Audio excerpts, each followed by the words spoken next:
The morning that seemed ordinary sun had only just begun to climb above the horizon. When the city of Dorado stirred awake, the streets were alive with commuters rushing to work, parents dropping off kids at school, and sleepy-eyed workers trying to shake off the weight of yesterday. For most people, it was just another weekday, predictable, routine, unremarkable.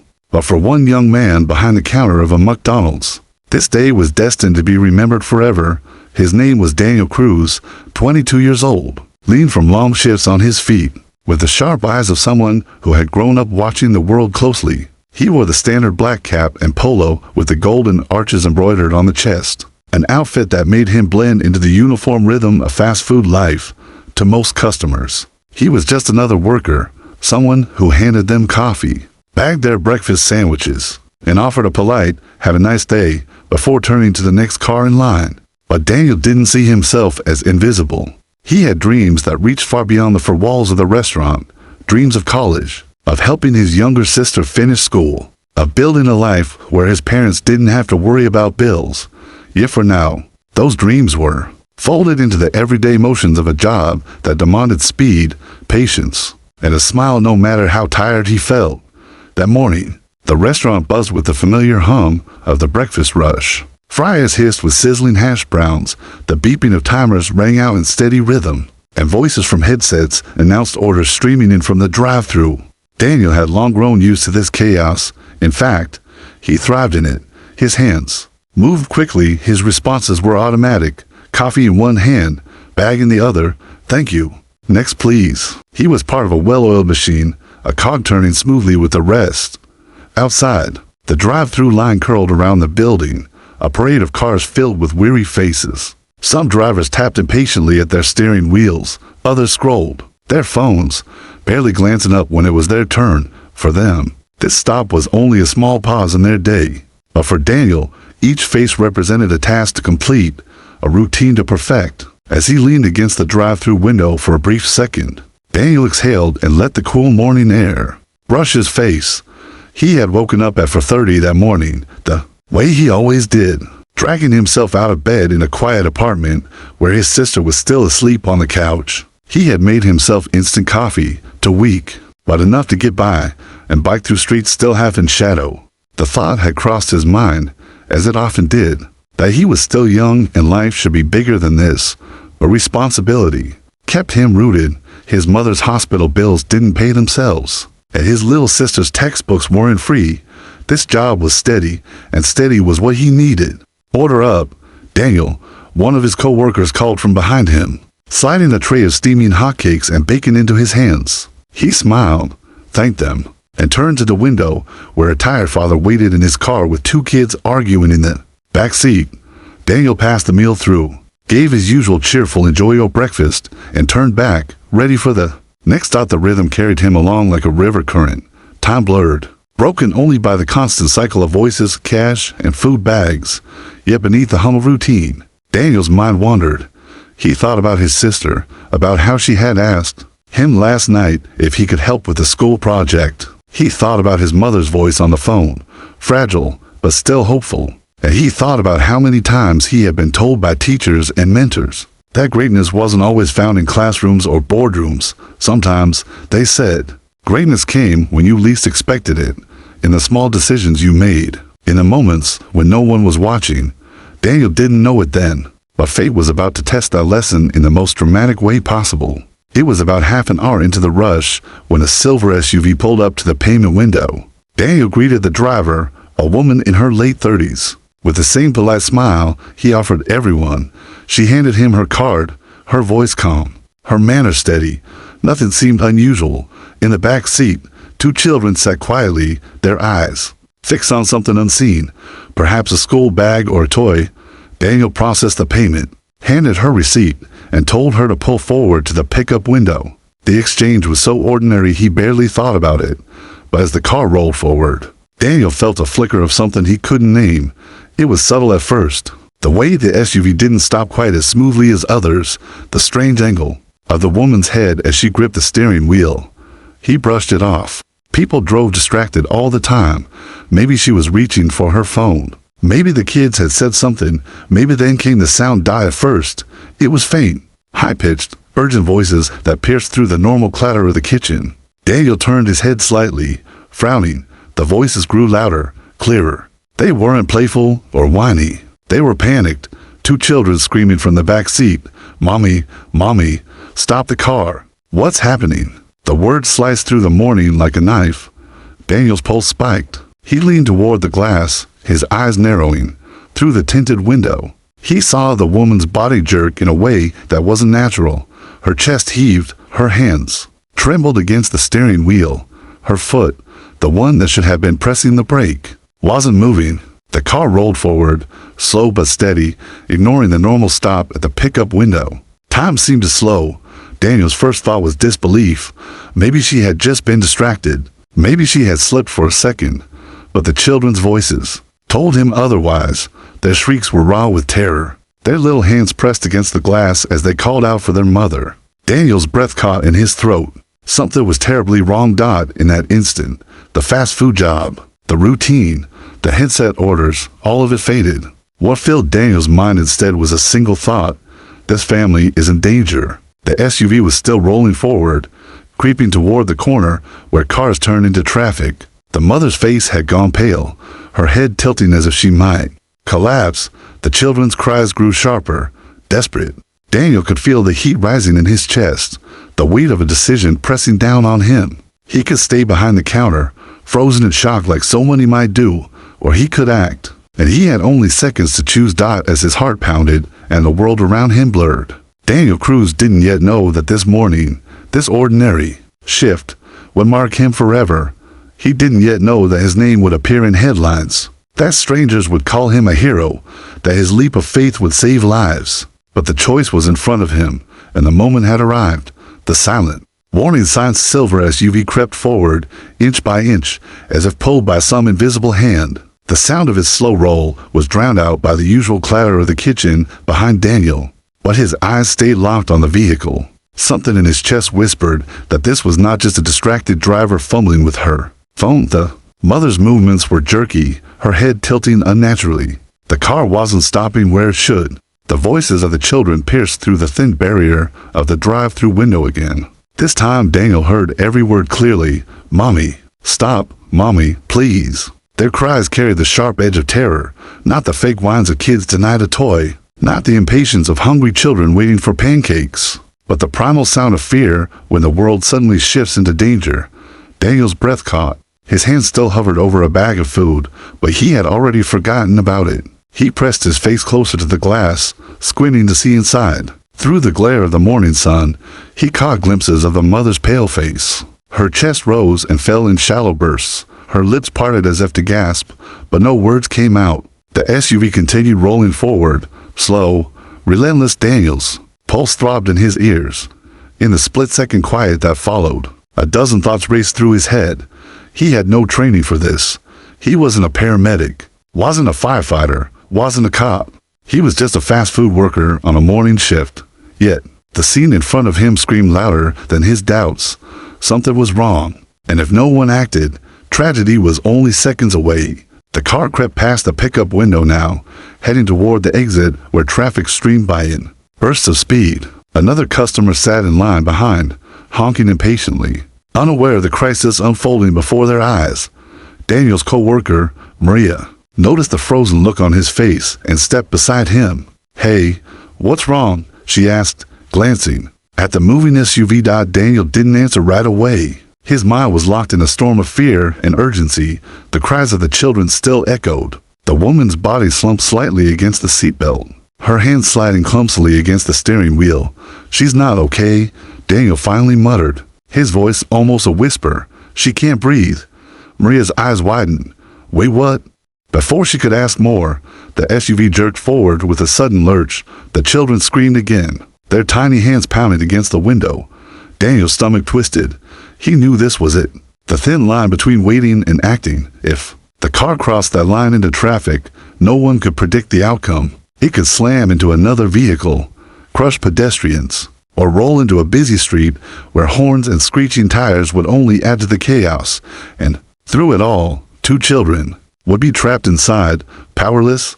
Daniel's mind flashed to his own little sister. He imagined her sitting helpless in that back seat, calling for their mother. The thought made his throat tighten. He wouldn't, let these kids watch their world collapse. While he stood frozen, something deeper than logic pulled at him. Instinct, duty, humanity. His co-worker grabbed his arm, sensing what he was about to do. Daniel, wait, you can't. But Daniel was no longer listening. The next moments blurred into a rush of adrenaline. He slammed the food bag down onto the counter and pushed open the narrow drive-through window. With both hands, the cool air hit his face, sharp and fresh compared to the heat of the kitchen. Without thinking twice, he climbed through. Gasps erupted behind him. Maria's voice rose in panic. Daniel, are you crazy? But Daniel was already outside, his feet hitting the pavement with a thud. The morning light seemed brighter now, harsher, casting long shadows across the parking lot. The smell of frying oil faded behind him, replaced by the faint scent of exhaust. His heartbeat pounded in his throat as he sprinted toward the silver SUV, which continued its slow crawl toward danger. Every step felt surreal. He wasn't supposed to be here, wasn't supposed to be risking his life. Yet the thought of doing nothing was unbearable. The children's faces pressed against the glass came into focus as he neared the vehicle. Their eyes were wide, wet with tears, their small mouths moving frantic pleas. Help! Help our mommy! The sight nearly broke him. He pushed harder, faster. Ma'am, can you hear me? Daniel shouted, his voice raw with urgency, but the woman inside didn't respond. Her chest still rose and fell in ragged breaths. Her head lolled slightly to the side, her hands weak on the wheel. The SUV was now only a few yards from the street's edge. The roar of passing cars grew louder. Daniel's brain screamed warnings at him. You could get run over. You could get crushed. This isn't your fight. But louder still was another voice. If you don't do something now, those kids will lose their mother. He surged forward, planting himself in the path of the moving car. For a terrifying instant, it felt like a nightmare. A giant machine bearing down on him while he stood exposed, defenseless. The SUV rolled closer. Daniel stretched his arms wide as if sheer willpower could stop it. His sneakers scraped against the pavement as he braced himself, every muscle in his body trembling. The bumper inched toward him, cold metal glinting in the sun. Stop, please, stop, he shouted, though he knew the driver couldn't hear him. The children screamed louder inside. And then, fate intervened. The SUV's front tires bumped against the raised concrete curb at the edge of the lot. The car jolted to a stop, rocking slightly as if resisting its fate before surrendering. Daniel gasped, his body frozen in place. Relief flooded him, but only for a second. The danger wasn't over. The woman inside still wasn't breathing properly. Her head sagged, her body limp against the seatbelt. Daniel rushed to the driver's side door, yanking at the handle. Man, stay with me, please, he begged, his voice shaking. The door resisted at first, locked from the inside. Daniel slammed his palm against the window, desperate, unlocked the door. Kids, hit the button. The older child, tears streaming down his cheeks, scrambled forward and pressed at the lock. With a click, the door released. Daniel pulled it open, the weight of the situation crashing down on him. The woman's face was pale, her eyes fluttering shut, her chest rising unevenly. For a moment, the world seemed to stop. The sounds of honking cars, sizzling fryers, shouting co-workers, all of it faded into silence. It was just Daniel, a stranger's, children, and their dying mother. He leaned in closer, his hand trembling as he touched her shoulder. Mom, can you hear me? Stay awake, please. Her head tilted, lips barely parting. But no sound came. Behind him, Maria had rushed outside, her voice breaking with fear. Daniel, what do we do? Daniel's chest tightened. He didn't have the answer.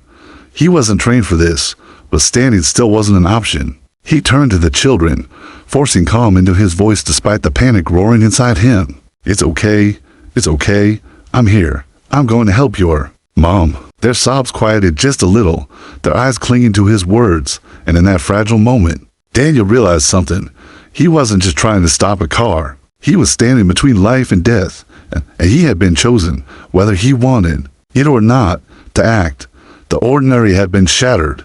The morning rush had become a battlefield, and Daniel Cruz, the young man in a fast food uniform, was about to become someone he never imagined he could be.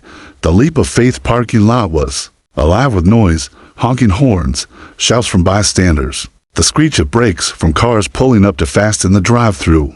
Yet for Daniel Cruz, it all melted into a single urgent rhythm, the ragged gasps of a mother who could barely breathe, and the cries of two children clinging to the back seat of a rolling SUV.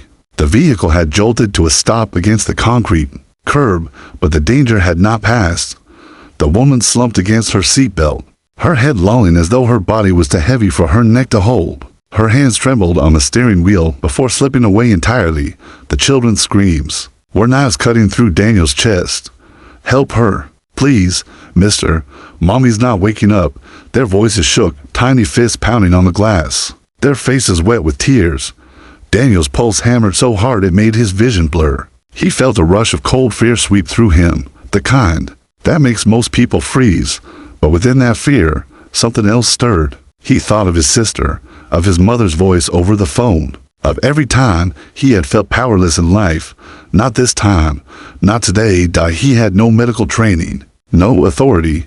He was just a young man in a uniform, standing outside a fast food restaurant. But in that moment, titles didn't matter. All that mattered was courage. Stay calm, Daniel told himself, though his voice shook. She needs me. They need me. He grabbed the driver's door handle, yanking hard.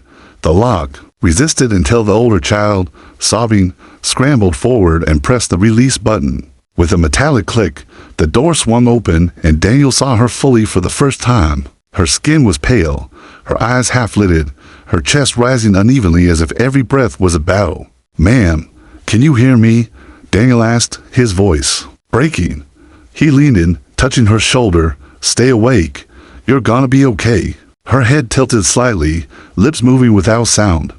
Behind him, Maria had rushed into the lot, her apron still tied, her face pale with shock. "Daniel," she cried. "What do we do?" Daniel didn't know. His mind was racing. He could hear a voice in the crowd shouting, "Call 911. Somebody call now."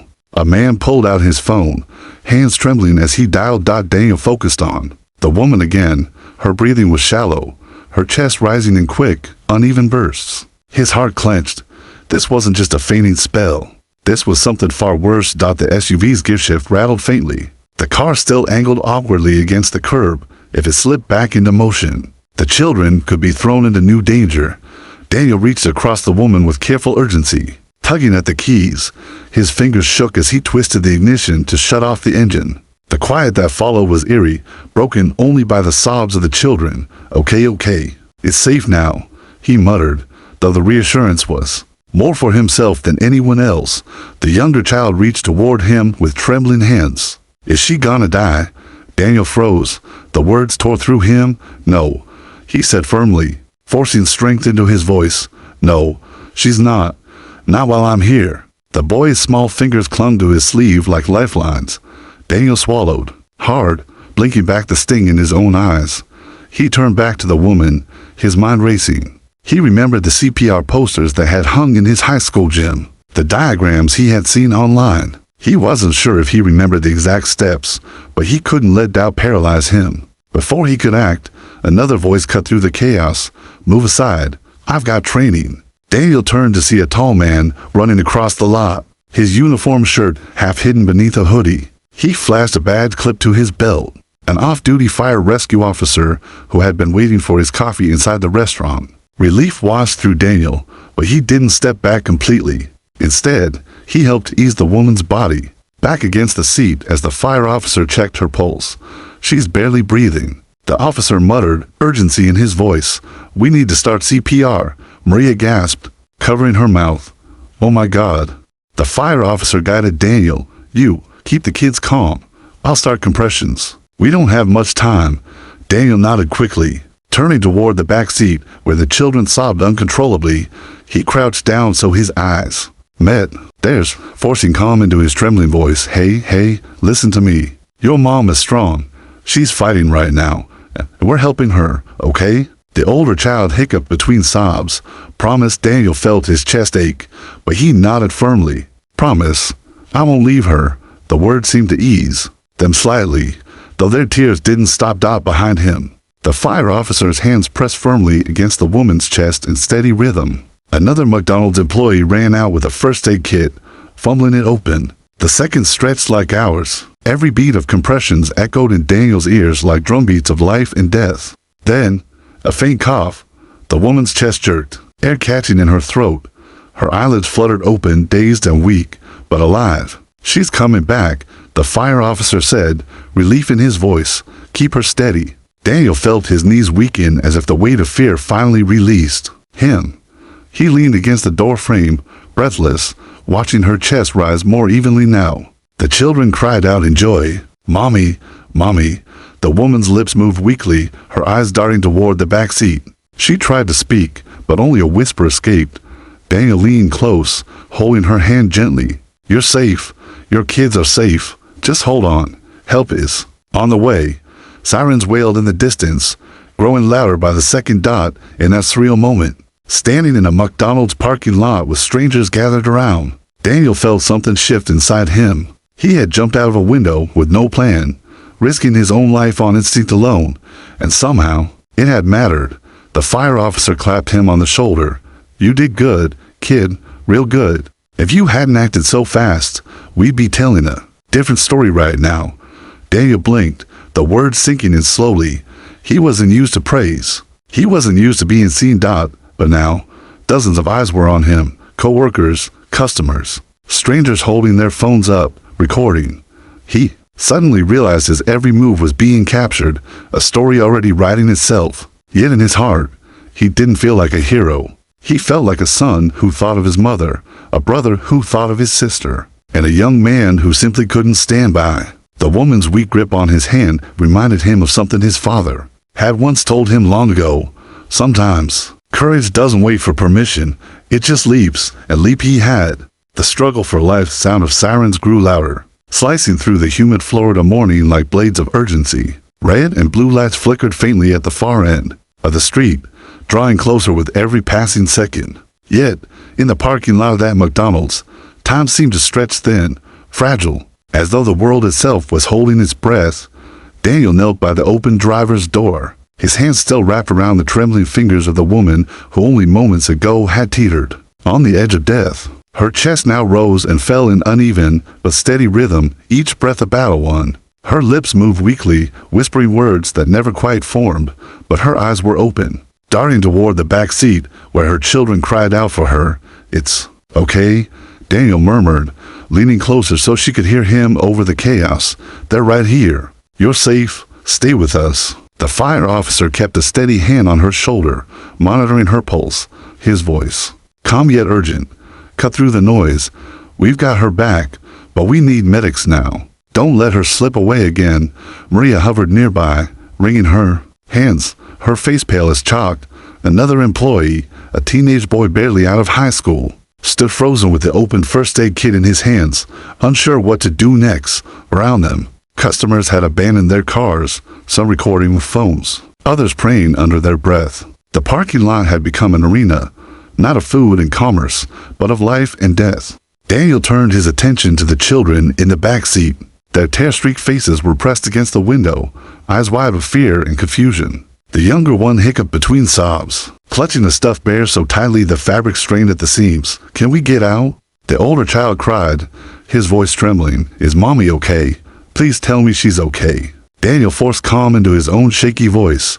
"She's fighting, buddy. She's really strong. And the medics are almost here. But I need you to be brave for her right now, okay?" The boy sniffled, nodding with a courage that looked too big for his small frame. He reached for his younger sibling's hand, squeezing it tightly. "Brave," he whispered to the little one, repeating Daniel's word as though it were a lifeline. Daniel opened the back door and crouched so he was at their level. "Come here," he said gently. The older child slid out first, clutching his sibling, and Daniel wrapped his arms around both, pulling them close. Their small bodies shook against him, their sobs muffled in his uniform. "It's okay," he whispered again, his throat tight. "She's not alone. None of you are alone." The fire officer glanced at him briefly, nodding. "Keep them close. They need that more than anything right now." Daniel held the children tightly, feeling the raw fragility of life pressed against his chest. In their tiny hands clutching his shirt, in their trembling breaths, he felt the weight of what he had done, and the weight of what could still be lost. Finally, The wail of sirens peaked as paramedics swarmed the lot, their ambulance pulling up with sharp efficiency.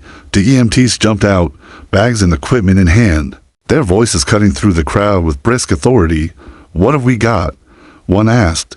Crouching beside the driver's door, female, mid-30s, unresponsive. At first, shallow breathing, the fire officer reported quickly. CPR started. She's stabilizing now, but needs immediate care. The EMTs moved in unison, attaching monitors, checking vitals, slipping an oxygen mask over her face. The hiss of compressed air filled the silence that followed, a mechanical breath for a woman who had nearly lost her own. The children whimpered, clutching tighter to Daniel as the sight of their mother covered in wires and tubes overwhelmed them.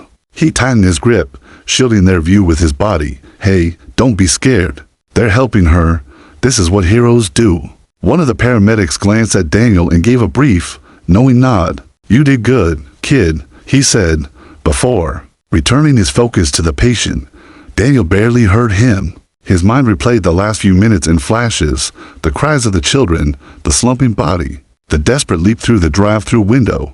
It didn't feel real.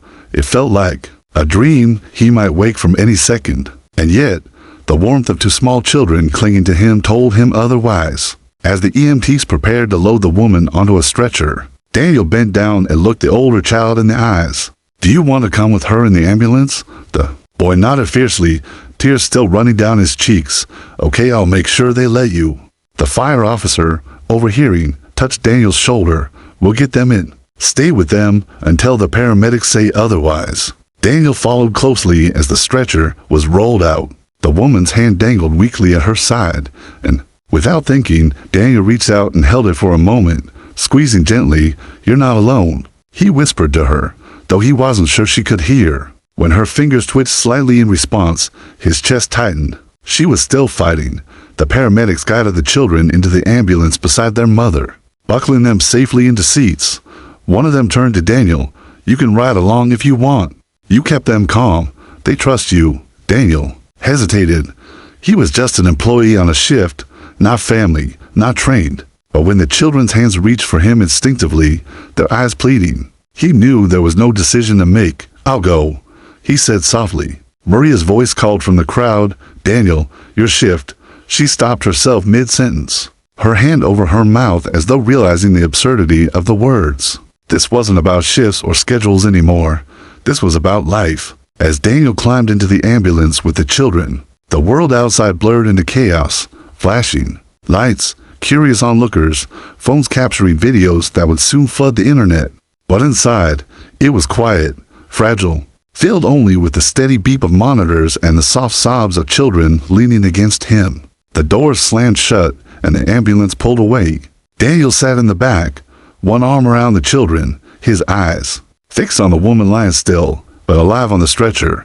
He didn't know her name, didn't know her story, but he knew this. In the span of minutes, their lives had become intertwined forever. For the first time since he leapt through that drive-thru window, Daniel allowed himself to breathe, not with relief, not with pride, but with the heavy realization of what it meant to hold someone else's life in your hands. And as the ambulance sped toward the hospital, Daniel Cruz, once just another face behind a fast food window, carried with him the fragile truth that sometimes ordinary people are called into extraordinary moments.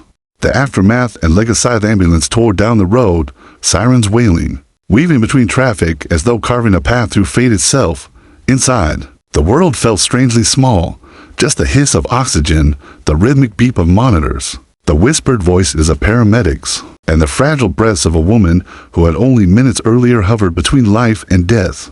Daniel sat wedged against the sidewall, one arm wrapped protectively around the two children who clung to him. Their sobs had softened into hiccuping whimpers, the kind that left their small bodies trembling. Every now and then, the older boy glanced toward his mother on the stretcher, his lips quivering as if he wanted to ask a question, but was too afraid of the answer.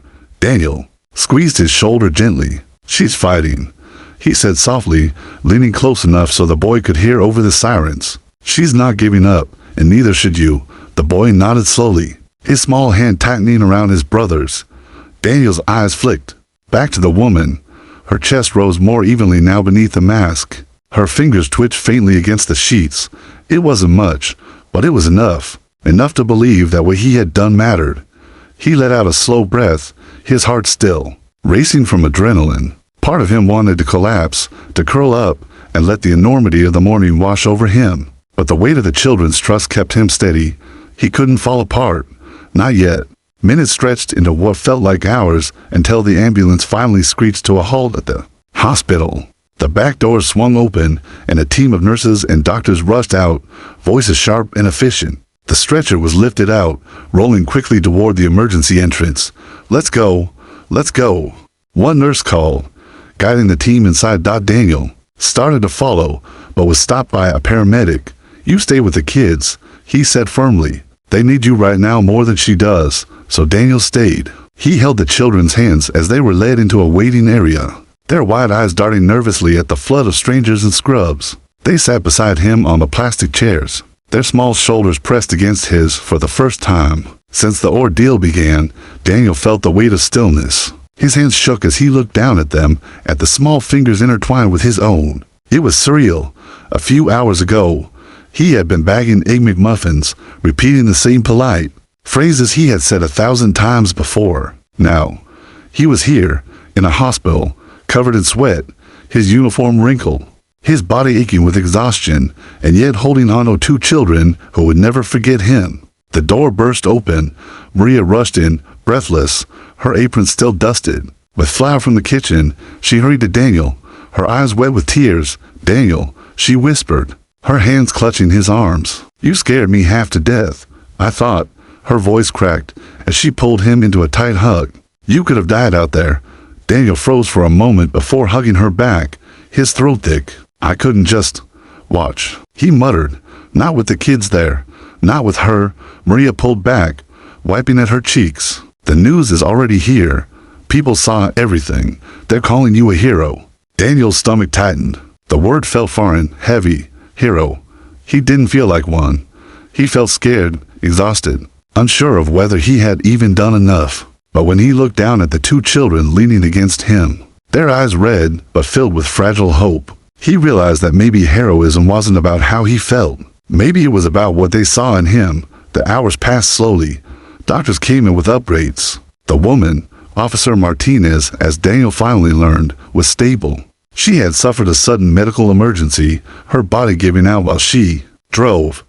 But thanks to the quick actions of bystanders and the young McDonald's worker who had leapt out of a window, she was alive. When the news spread through the hospital halls, people began to recognize Daniel. Nurses stopped to thank him. Strangers in the waiting room nodded with quiet admiration. A man even clasped his shoulder and whispered, "My brother's a cop. What you did, it means more than you know." Daniel shifted uncomfortably under the attention. He didn't know what to say. He had never sought the spotlight. All he had done was act on instinct, driven by something he couldn't ignore. By the time he returned to the restaurant later that afternoon, exhausted and still reeling, a crowd had gathered. Customers, neighbors, even local reporters were there, waiting. Camera lenses flashed as microphones were thrust toward him. "Daniel, why did you jump?" One reporter shouted. "What were you thinking in that moment?" Another asked, "Do you consider yourself a hero?" Daniel blinked under the barrage of questions, the heat of attention pressing down on him like the Florida sun. He wanted to run, to slip back into the anonymity of the kitchen. But the faces in the crowd stopped him.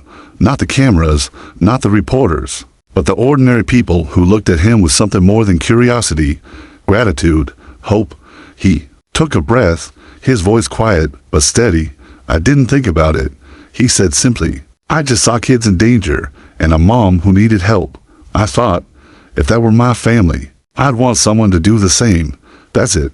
The crowd murmured, cameras clicking, pens scratching across notepads. "Do you see yourself as a hero?" A reporter pressed. Daniel shook his head, his gaze dropping. "No, I'm just a guy who happened to be there. Heroes are people like her, that mother who fights every day for her kids, even when her body gives out. I just tried to help." The words silenced the crowd for a moment, and then, unexpectedly, applause rippled through the group. People clapped, not because he had given a grand speech, but because he had reminded them of something rare. Humility. In The days that followed, Daniel's story spread far beyond Dorado. The surveillance footage of him leaping out the drive-thru window went viral, replayed on national news channels and shared across social media. Headlines called him the McDonald's hero. Strangers sent letters, gifts, even job offers. But Daniel remained the same, showing up for his shifts, checking on the children, visiting Officer Martinez in the hospital. When she finally awoke fully, her voice still weak but steady, she asked to see him. Daniel walked into her room nervously, his cap in his hands. The officer smiled faintly, tears brimming in her eyes. "You saved me," she whispered, "and you saved them." Daniel shook his head quickly. "No, ma'am, you saved yourself. I just helped stop the car." But her hand reached for his, her grip stronger than before. "Don't ever downplay what you did. You risked your life for us. That's something I'll never forget." The children climbed onto the bed, hugging their mother tightly. There, small voices repeated the words Daniel had spoken earlier. "He promised, Mommy. He promised you'd be okay." Officer Martinez looked at him again, her eyes glistening. "And you kept that promise." Daniel swallowed hard, unable to speak. That night, as he biked home through quiet streets, the weight of the day pressed on him like never before. He thought of the children's cries, the look in the officer's eyes, the word hero that everyone seemed to insist on. He didn't know if he deserved it, but he knew this. When the moment came, he had acted, and maybe that was all heroism really was. Not perfection, not glory, but presence. As he parked his bike and climbed the stairs to his apartment, his little sister ran to greet him, her eyes wide. "Danny, you're on TV," she exclaimed, holding up her phone. Daniel chuckled softly, shaking his head. "Yeah, I guess I am." She hugged him tightly, her voice muffled against his chest. "I'm proud of you." For the first time all day, Daniel let himself smile fully, a tired, aching smile, but real. And in that quiet moment, away from the cameras and applause, he realized that maybe being a hero wasn't about what the world called you. Maybe it was about the lives you touched, the promises you kept, and the people who looked at you with love and said, "I'm proud." For Daniel Cruz, that was enough.